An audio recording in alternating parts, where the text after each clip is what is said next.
teman-teman, di video kali ini saya akan membahas dua materi. Yang pertama itu strategi bisnis internasional dan yang kedua itu manajemen pemasaran dalam bisnis internasional.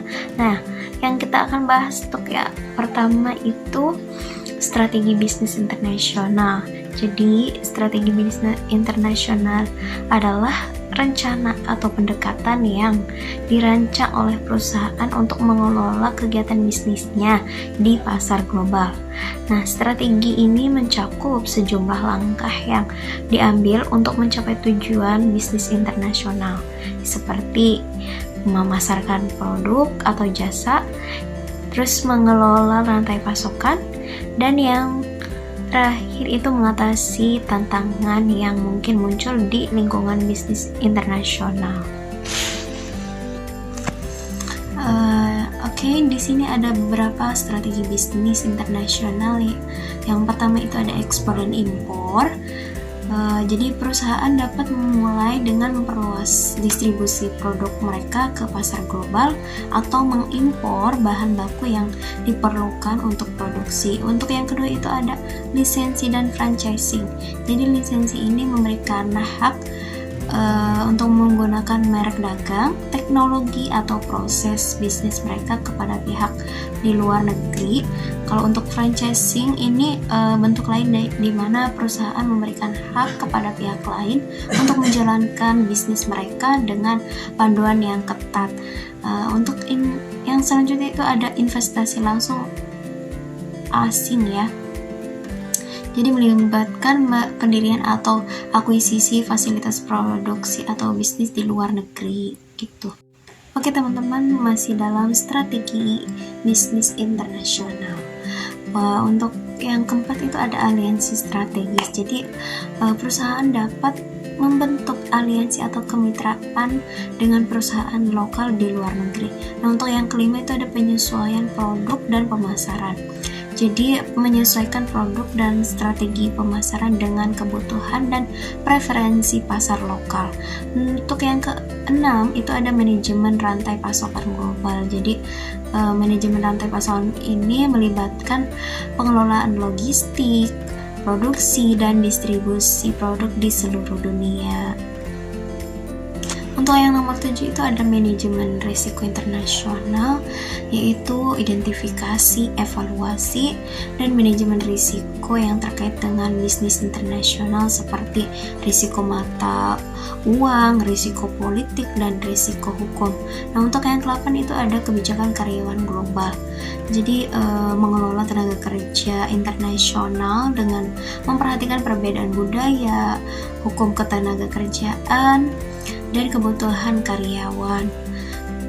Nah, perusahaan harus mempertimbangkan faktor-faktor seperti peraturan pemerintah, kondisi ekonomi, budaya, dan persaingan lokal ketika merancang strategi bisnis internasional. Fleksibilitas dan kemampuan untuk beradaptasi dengan perubahan di pasar global menjadi kunci keberhasilan dalam konteks bisnis internasional. Pembahasan selanjutnya itu manajemen pemasaran dalam bisnis internasional. Yang dimaksudkan itu melibatkan perencanaan, pelaksanaan, pengendalian kegiatan pemasaran untuk memasarkan produk atau jasa di pasar global. Jadi mencakup serangkaian kegiatan, strategi, dan taktik untuk memahami dan merespon kepada kebutuhan serta keinginan pelanggan di berbagai negara. Komponen-komponen utama dari manajemen pemasaran dalam bisnis internasional. Poin yang pertama yaitu penelitian pasar internasional. Jadi perusahaan perlu melakukan penelitian pasar yang menyeluruh, perlu melibatkan pemahaman mendalam tentang kebutuhan konsumen, karakteristik pasar, persaingan, dan tren di berbagai negara. Untuk poin yang kedua itu ada segmentasi pasar global. Jadi mengidentifikasi segmen pasar yang relevan di tingkat global, mencakup segmen geografis, demografis, psikografis, dan perilaku konsumen. Untuk poin yang ketiga itu penyesuaian produk dan harga. Produk dan harga seringkali perlu disesuaikan dengan kebutuhan dan preferensi lokal. Untuk poin yang keempat itu distribusi global. Jadi perusahaan harus memastikan produk dapat dikirim secara efisien. Poin yang selanjutnya itu promosi dan komunikasi. Jadi promosi dan komunikasi harus disesuaikan dengan keberagaman budaya dan bahasa di pasar global. Untuk yang poin yang keenam itu penyesuaian dengan peraturan dan kebijakan lokal. Jadi harus mematuhi peraturan dan kebijakan lokal di setiap yang mereka tuju, termasuk label produk, iklan, dan kepatuhan terhadap norma hukum dan etika setempat. Terus yang ketujuh ada manajemen merek global. Membangun dan mengelola citra mereka di pasar global adalah aspek penting dari manajemen pemasaran, supaya mereka dapat dikenal dan dihargai di seluruh dunia. Untuk poin yang ke-8 itu ada strategi e-commerce global. Di zaman sekarang, strategi e-commerce memainkan peran penting dalam manajemen pemasaran global. Jadi, perusahaan perlu memahami betul cara berbelanja online, keamanan transaksi, dan preferensi konsumen di berbagai negara. Untuk poin yang ke-9 itu ada manajemen hubungan pelanggan internasional. Untuk membangun hubungan yang baik dengan pelanggan internasional adalah kunci keberhasilan jangka panjang.